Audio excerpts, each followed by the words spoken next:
Thanks for having me. My name is Blake Nancarrow, and I wanted to talk about robots this evening. And oh, how'd that get in there? So I wanted to talk about robotic telescopes this evening, telescopes that you might use. And there's actually a system that you might try using that's completely free. So I wanted to share some information about this telescope system. This is the Burke-Gaffney Observatory that I'm talking about. It's in St. Mary's, or at St. Mary's University. And I first started using this in early 2016. I was inspired by Katrina. I saw her initially using it and saw her first image from that of a comet, which I'll show later. And I was very intrigued by that. I thought, wow, what a great sort of system. And I thought I would try it out. And early on, I envisioned sort of a project that I could undertake, which again, I'll talk about a bit later.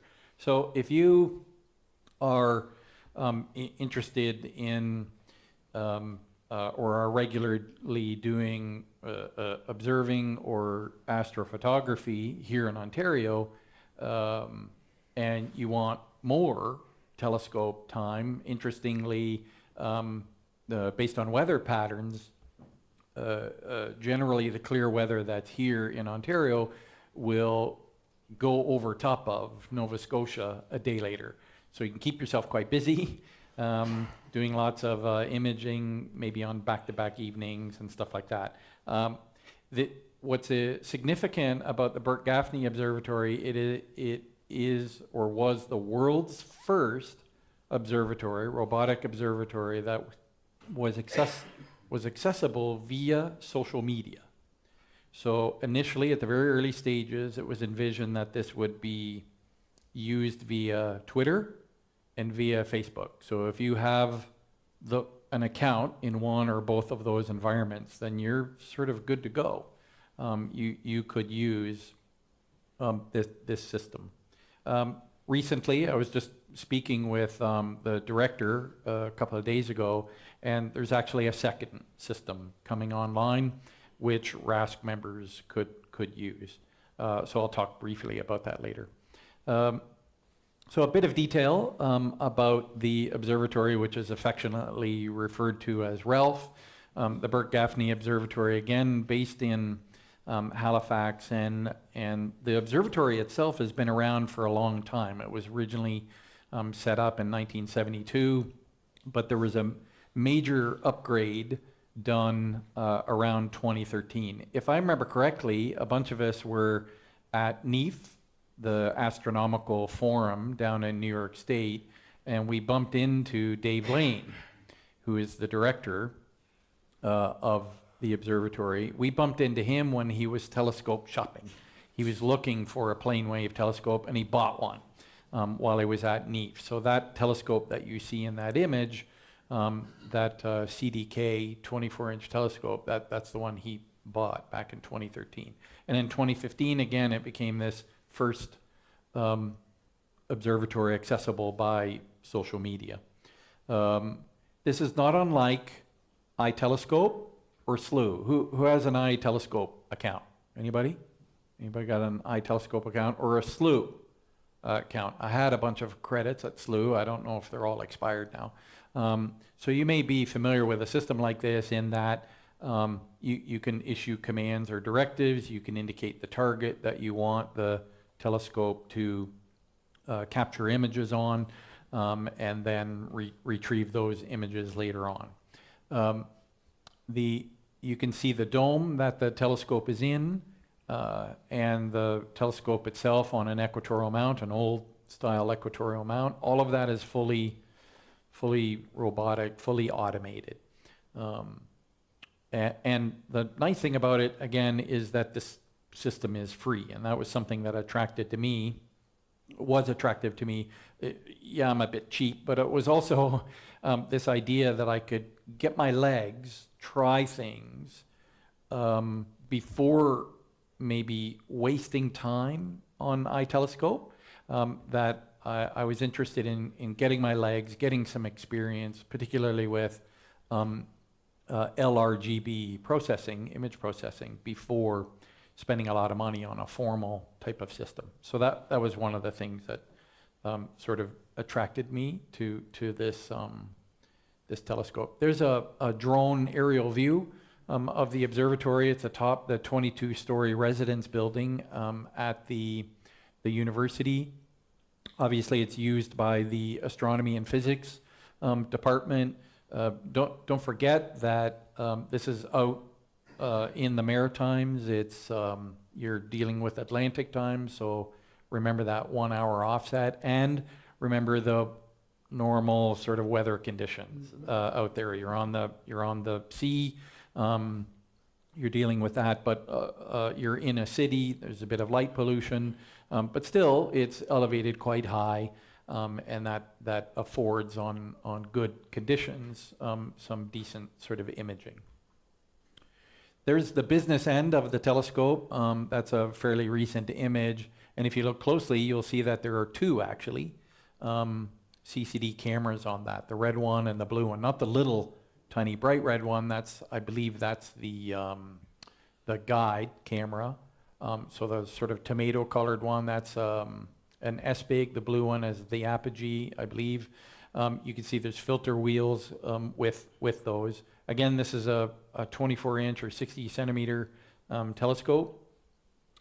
And again, there's multiple position filter wheels for each one of those cameras. So when you're imaging, you can indicate the filter that you want to use, whether it's a regular colored filter or a narrowband filter.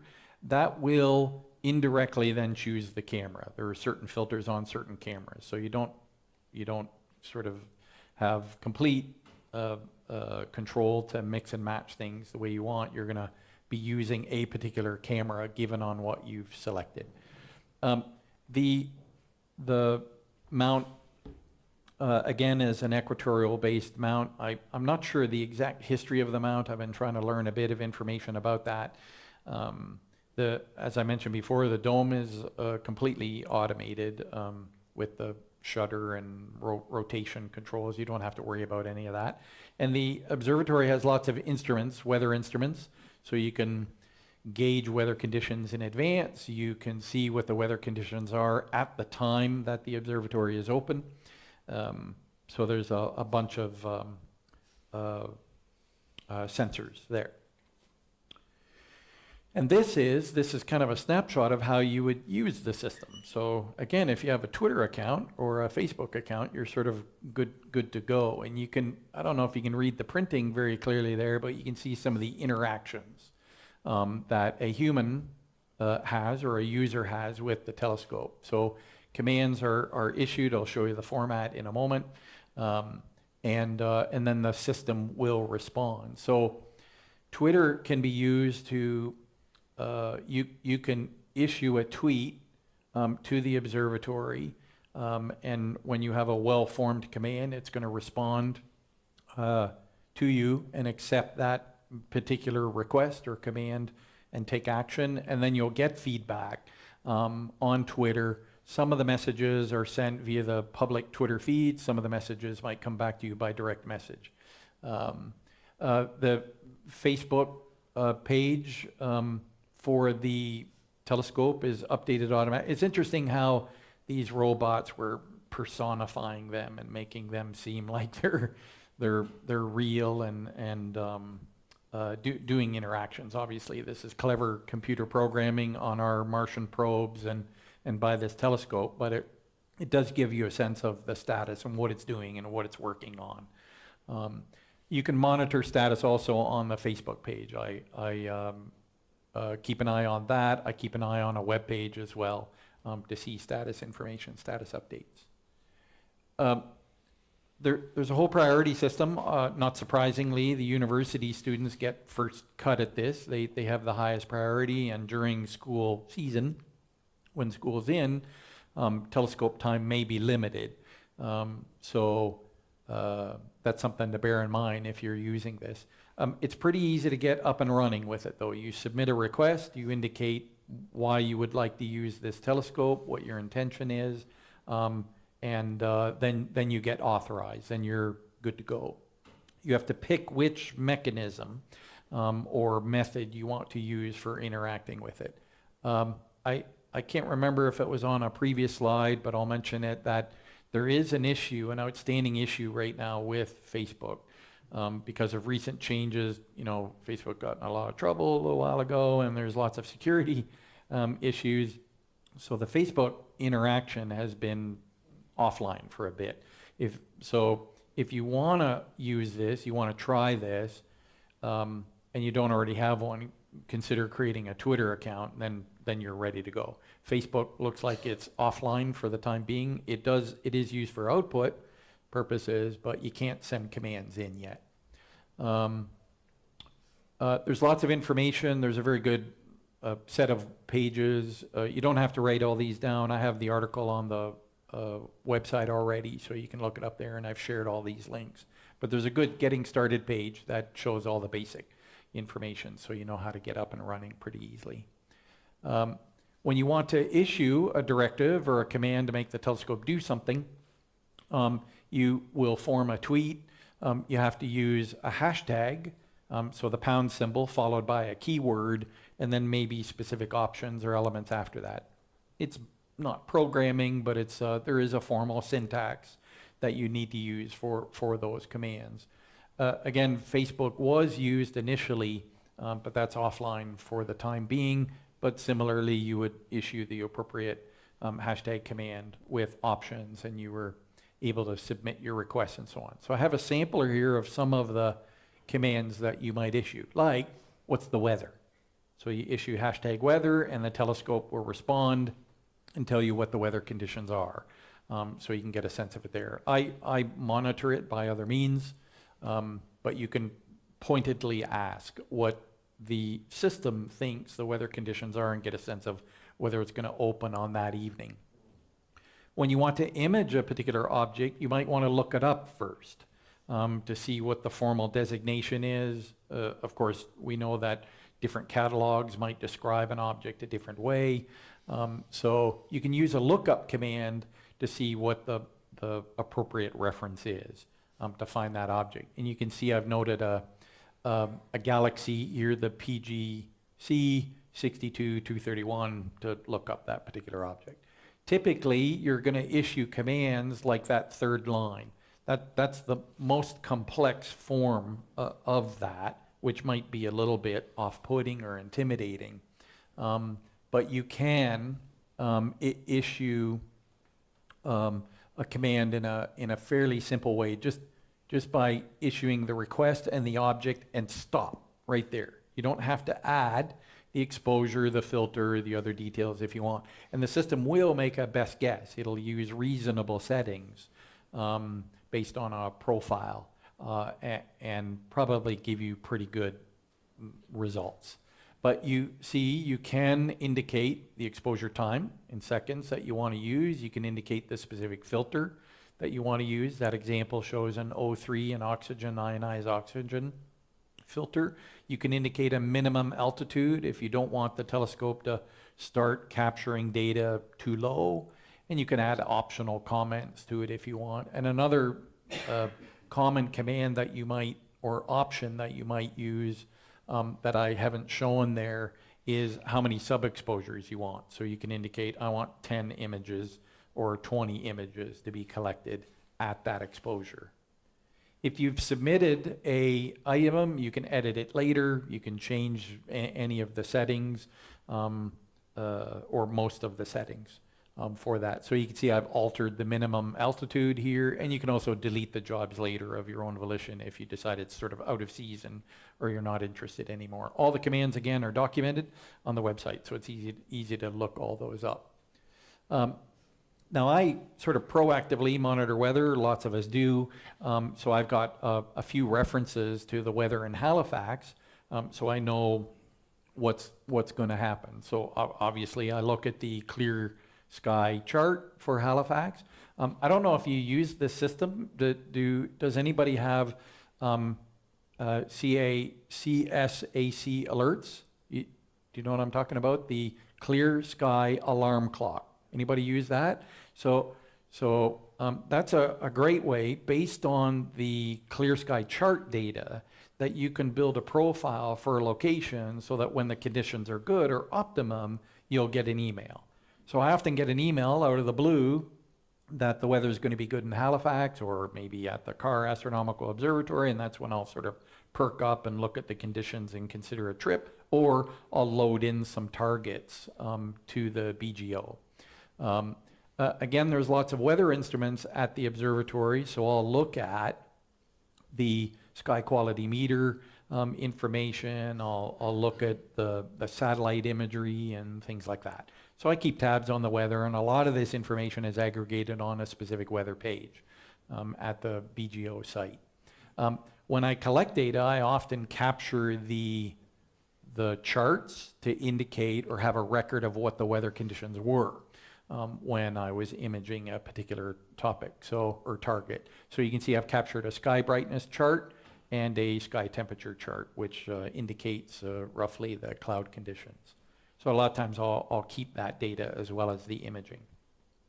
When an image is captured, then I'll get an email message back indicating that it's in progress.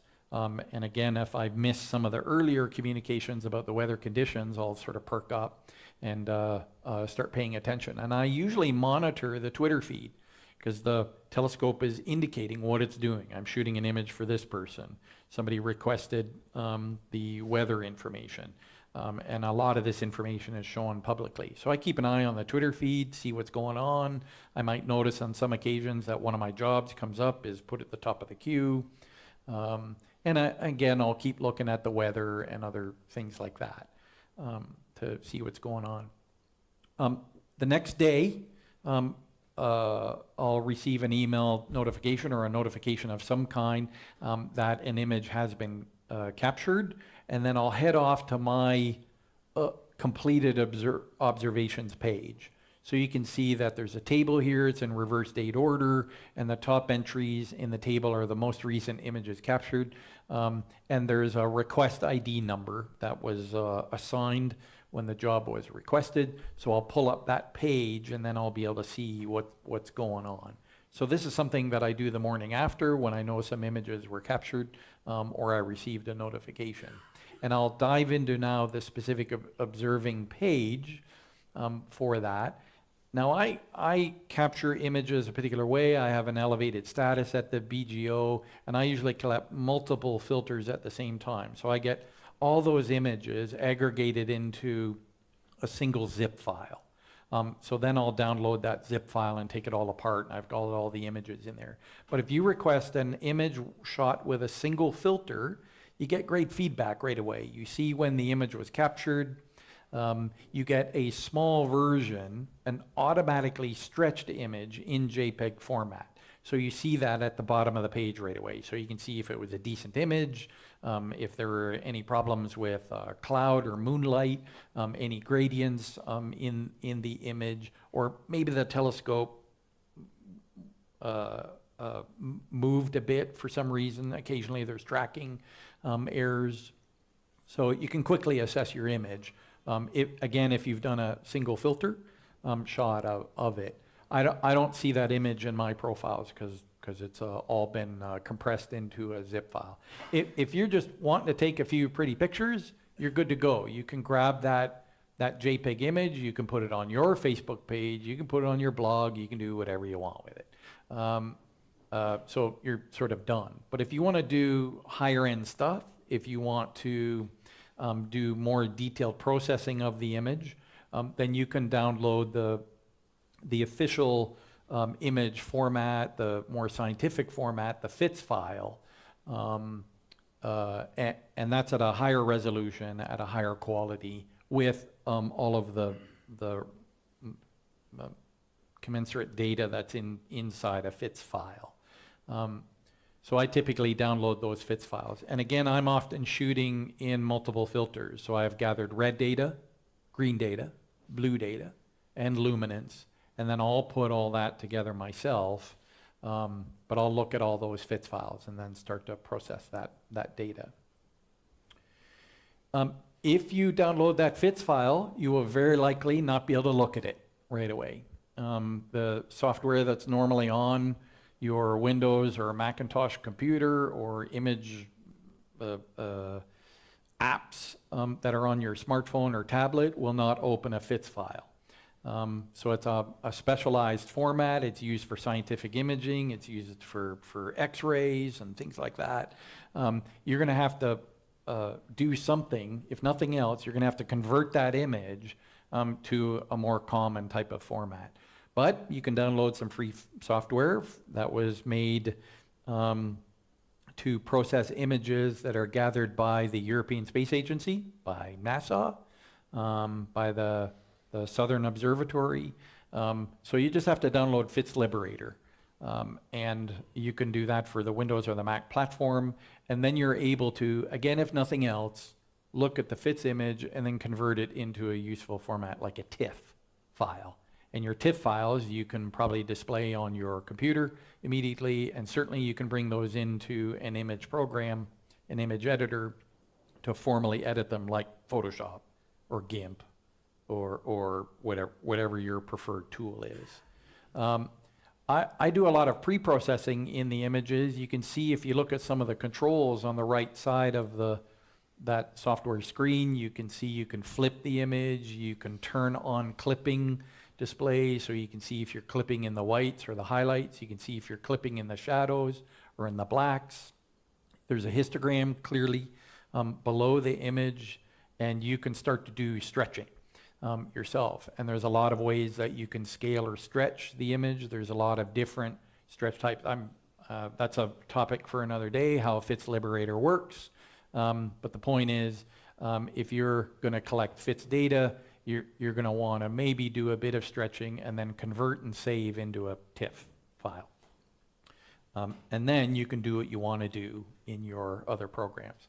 Now, interestingly, a short time ago, one of the newest, most powerful features added to BGO was the ability to do completely automated processing of the images. So if you're not inclined, if you don't know how to do image processing, and you've shot a single filter image, you shoot just a red image, and you get your JPEG of that, and then you shoot just a green image, get your JPEG of that, shoot your blue, then you can issue a process command, and it will put all those images together for you.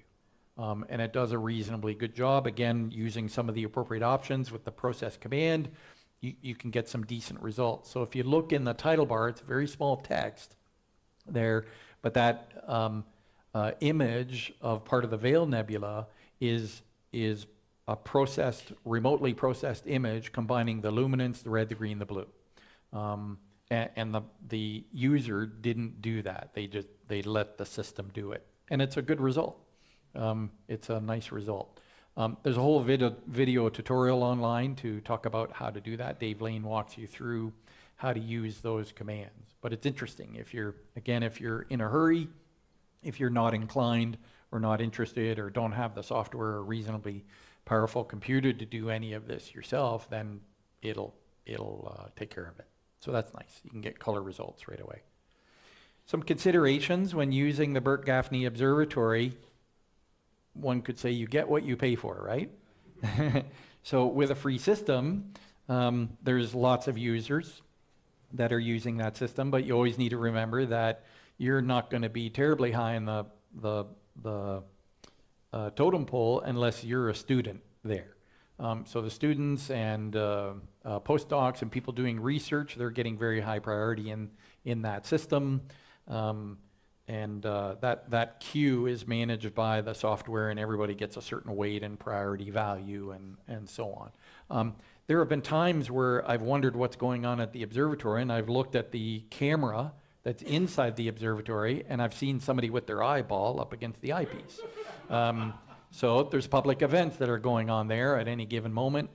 So sometimes the observatory will be offline. Usually there's a note or some sort of indication on some of the social media channels that the telescope's going to be busy or used for other purposes. Again, you got to think about the weather that's happening out there and the local light pollution and so on. This is maybe a good and a bad thing that there's an elevation constraint from the telescope that it can only go so low. when I started using this system, I hatched this idea to photograph all of the RASC finest NGC objects. And I was able to get all of them but two. Two of them are too low for the system. There's an object in Sculptor, and there's another one I can't remember.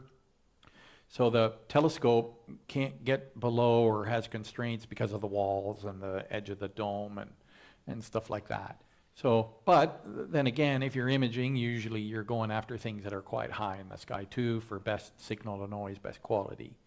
Obviously, you're using a long focal length telescope, and these cameras have combined have a narrow field of view, so keep that in mind. And that means for some of my objects that I tried to image, some of these finest NGCs, they're big, right? So you can't fit the Veil Nebula. The Rosette Nebula would require a mosaic with at least 9 frames. But other objects, on the other hand, some of the planetary nebulae, tiny and just a few pixels across. So you're stuck with the way this system is configured, the way it works, and so on. But it's still, for me, been very enjoyable to use. I've learned a lot from it. And again, you're going to get these images back. What do you want to do with them?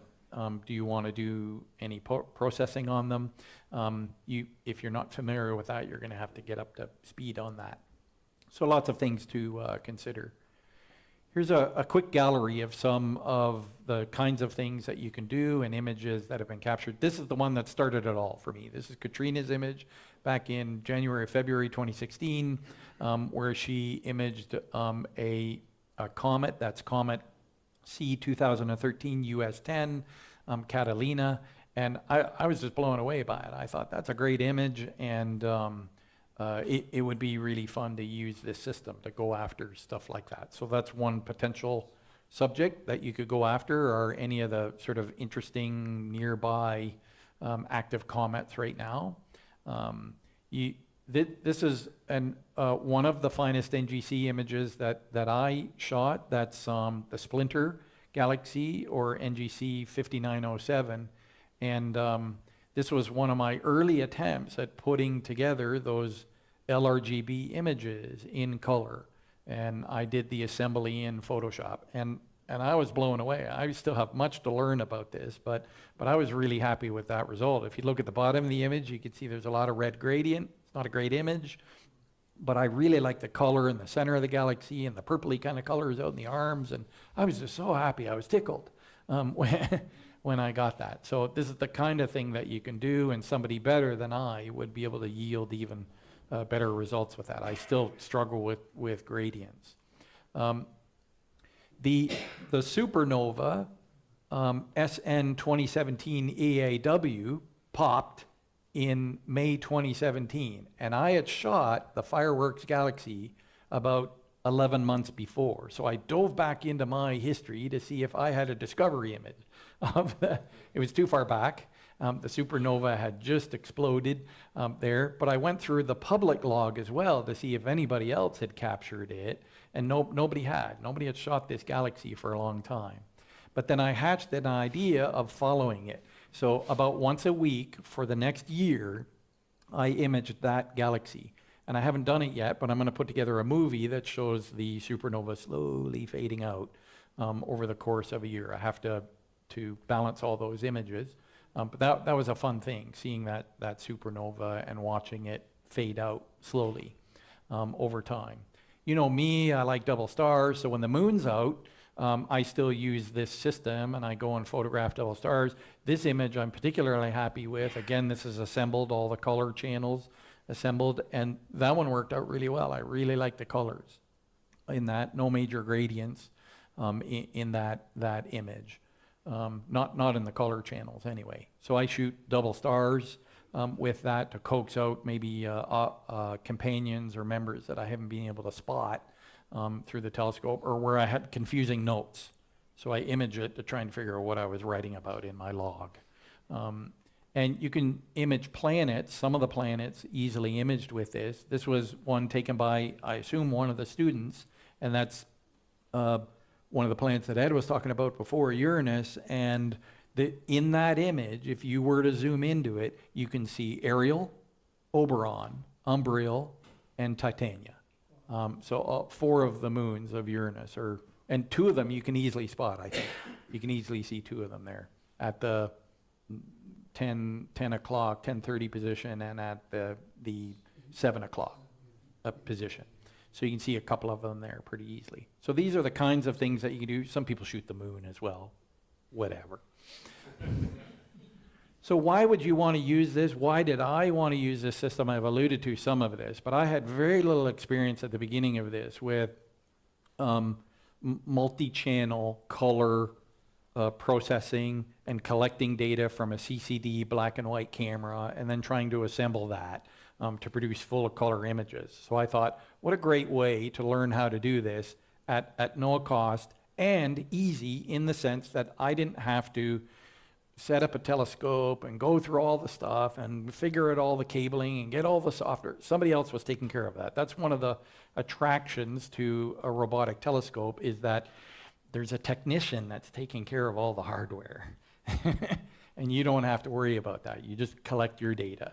And on iTelescope and SLU, you pay your fees and you collect your data. But I wanted to learn how to do this without an outlay, so that if I decide, okay, I really like this, I want to do this, I want to do it front to back, the whole process, including setting up the hardware, that at least one part of the job I'll have experience with. I had a general notion of using a robotic telescope and what might be involved, but I learned a lot actually from this. Even though it's fairly simplistic commands that we can issue and use with the telescope, it helped me a lot in terms of figuring out what to use, what's the best filter to use, the impact of the filter in terms of exposure time. So again, a lot of learning there, and also the aspect of planning. These objects with low surface brightness, I better not put these in the queue when it's a full moon. I'll save those for later. Let's empty the queue, I'll load it with double stars, we're going into a full moon phase. So it's helped me a lot with respect to planning targets and the best type of target and things like that.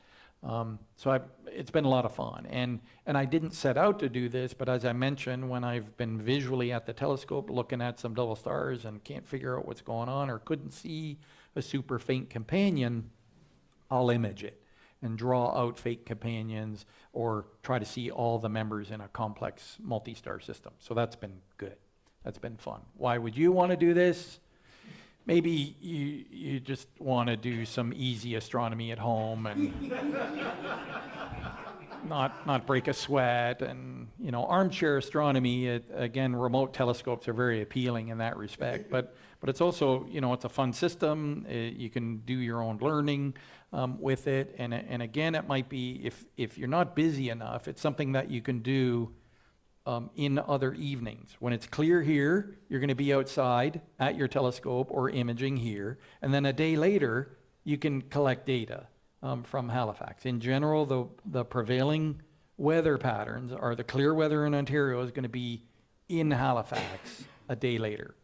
So in the summertime, you can be quite busy. You get no sleep at all because you're capturing data every night. Or doing work every night, and then the next morning you're trying to process some images. There's the whole aspect too of discovery here. And I've had a few instances where I've thought, did I find something? I've seen an object in some of my images that may be moving or is not clearly a known star. A lot of them turned out to be false positives. They were cosmic ray hits and stuff like that. But this is another exciting thing about this, that you might be aimed at part of the sky and you might bump into a comet that nobody else has found. So learn the protocol about how you cross-reference and check something like that to see if it's real and legit, and get ready to write your astronomical telegram if necessary. Those are long URLs. Again, don't write those down. They're on the website. All that information is available, but you can learn a lot more about the system at the Astronomy and Physics page at St. Mary's University. There's a dedicated page for the observatory that collates all the information about how to use it and the weather information and so on. There's a Facebook page where a Facebook group page where people ask questions of each other and share their images and so on. And again, there's a link to the FITS Liberator software that was produced by NASA and the European Space Agency. Some late-breaking information. David Lane, who again is the director of the BGO at St. Mary's, he indicated that another observatory, kind of a twin, if you will, to this in terms of the capabilities and the software. It's obviously a different instrument. But the Abbey Ridge Observatory, that's his personal observatory, he's going to open that up to RASC members. So you could have an account there as well and use that instrument. And a big advantage there is it's very dark. He's 40 kilometers away, I think, from Halifax. So much darker skies with that instrument. And I think that's a C11. I don't think it's a C14, but it's a fairly big telescope. All of the software that's being used to manage the Twitter account and the Facebook responses and the account profiles and gather the data and process the images is in constant development. Dave is actively working on this and adding new features and adding new capabilities. Some interesting things are coming up soon or have just recently been released. He's allowing the ability to space out an observation. So if you want to shoot a variable star and it has a long period, it doesn't make sense maybe to shoot it every night. But maybe you want to get the system to capture it once a week or once every 2 weeks. So he's adding that capability that you can space out your observations. He's working on an Android app where you can directly submit requests to the system. And I'm very excited about the login portal that he's building where users accessing the system this way will have more direct access to the telescope. So it's becoming more like iTelescope and SLU. If you have your smartphone and you have a QR code reader, you can scan that and that'll take you directly to the webpage that I've put on the RASC Toronto Centre website. You can go to the RASC Toronto Centre website and just search for BGO and you'll find the page that I've written there with all the links. A bit of shameless self-promotion. You can surf into my blog and you can see all the images that I've captured over the 2 years. It's up around 400 now. I've submitted and received about 400 image requests. And a lot of those are multi-channel requests again. And then from there, if you want to jump off to my gallery, you'll see roughly 300 or 400 images that have been captured with the BGO. And many of those you'll see are, again, part of the finest NGCs. So lots of information at various places where you can learn more about this system. And that's all for me. Any questions?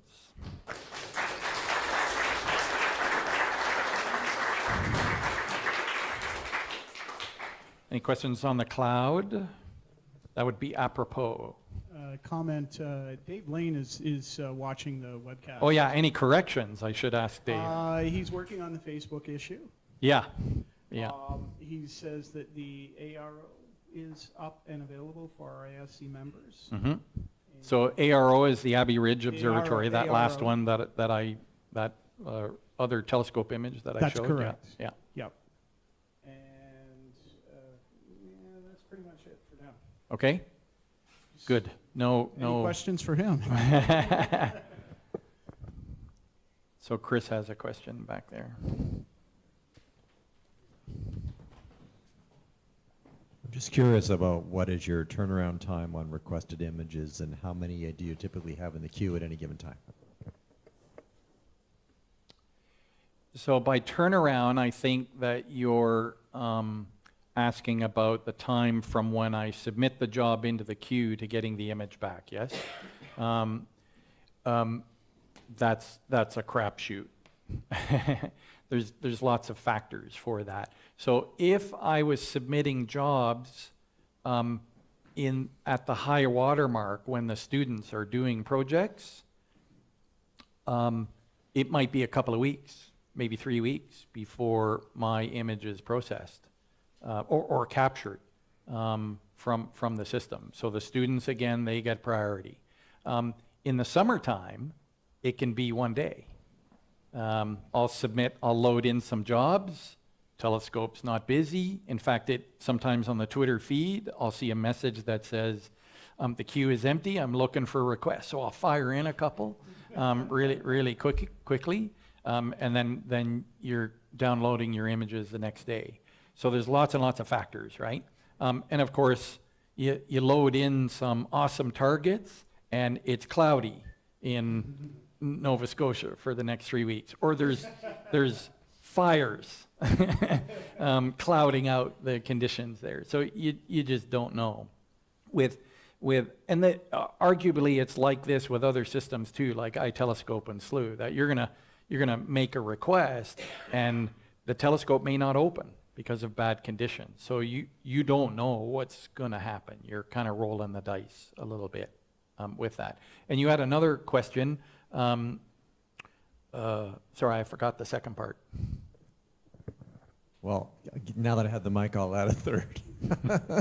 The question was, a maximum of how many images can you have? The number of items that you can put in the queue, thank you for reminding me, is based on privilege. So I believe the default number is 3.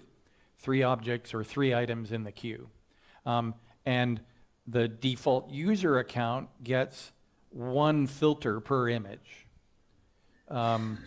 If you're nice to Dave Lane, you can get elevated privileges. So I'm able to load 6 jobs into the queue, and each one of those jobs can be multiple filters associated with that camera.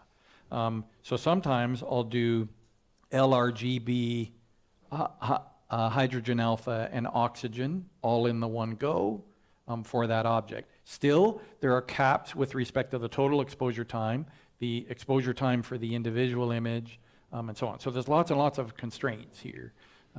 But default is 3 items in the queue and 1 filter per image. Last question. What if it's cloudy and they can't meet your requirement, but they say, but user so-and-so took that image last night. Would you be interested in getting that one instead, or does that take the fun away? So something to remember is that this entire system is publicly accessible. And in fact, all the images that are captured, even if you ask that the image not be shared, are publicly available. So any user, any person can crawl through the queue and see all the images captured. So there have been times where I've shot an image and then I notice somebody else is shooting the exact same thing. So you could argue, well, what's the point? Is mine any better? And it might be, there may have been a cloud that rolled by right at that occasion. So everybody's kind of blazing their own trail, and the system doesn't tell you if somebody else has shot the same target, but you might discover that as you're monitoring the Twitter feed or if you crawl through the logs. Yeah. Jeff, did you have some question? Thanks, Blake. How does the system... Hold the mic up. Thanks, Blake. How does this system handle calibration frames? So there's a lot of things that are happening automatically. So say, for example, I ask for Messier 57, and I ask for LRGB filters. And I ask for, say, 30 seconds for each shot, and I ask for 10 subframes. What I get back are 4 images, the luminance, with the 10 subframes stacked. And I get the red channel, and it's the 10 red images stacked. You with me? So you get a composite or a combined image back from the system, and all the images are stacked up for you. The system is doing on-the-fly calibration. One of the images, you may have noticed the flats panel that was inside the observatory. It was on one of the walls, so the telescope at the end of the evening aims to the panel, shoot if necessary. It's doing some sort of assessment routine, but it will periodically shoot flats. It's doing dark image stuff. I'm assuming it's doing other types of image collection or data collection to remove bad signal or noise from images. In that respect, that's one of my frustrations with the system, where sometimes I've received my one particular image, say my luminance, and it's not good. That there's clearly misalignment in some of the images. If I was doing it myself with my own rig, I'd be looking at all the subframes and go, hey, that middle one's really bad, I'm gonna ditch that. Now the automated software is trying to assess those images, but sometimes the algorithms don't work. So a bad image a bad subframe might spoil the whole deck. And that might be a little bit off-putting. When it first happened, I went, well, that's just great. Now what do I do? And then I realized, well, you just load it up again. So I've just repeated observations where the data quality wasn't very good.